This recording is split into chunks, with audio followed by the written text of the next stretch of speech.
काल रात्री 10:30 वाजता एका गोपनीय बातमीच्या आधारे आमचे निरीक्षक क विभाग यांनी अजय मोतीलाल जयस्वाल वय 42 वर्ष राहणार छत्रपती संभाजीनगर, रामेश्वर काकासाहेब गायकवाड वय 30 वर्ष राहणार छत्रपती संभाजीनगर या 2 आरोपींना दीवदमन निर्मित आणि महाराष्ट्रात विक्रीस प्रतिबंधित असलेला मद्य साठासोबत तसेच त्यांच्या होंडा सिटी या 4 चाकी वाहनासोबत समृद्धीवरून उतरताना पकडले।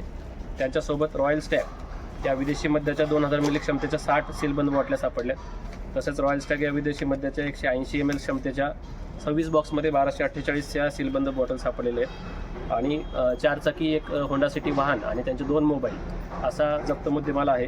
जप्त मुद्देमालाची एकूण किंमत 10,65,000 इतके अंदाजे होते आणि ही पूर्ण कारवाई निरीक्षक क विभाग आणि त्यांचे अधीनस्थ स्टाफ कर्मचारी यांनी एकत्र मिळून केलेली आहे। सध्या आम्ही आरोपींना न्यायालयात उपस्थित करून त्यांची पुढील तपासासाठी जास्तीत जास्त न्यायालयीन कोठडी आपली पोलीस कस्टडी मागण्याचा प्रयत्न करत आहोत।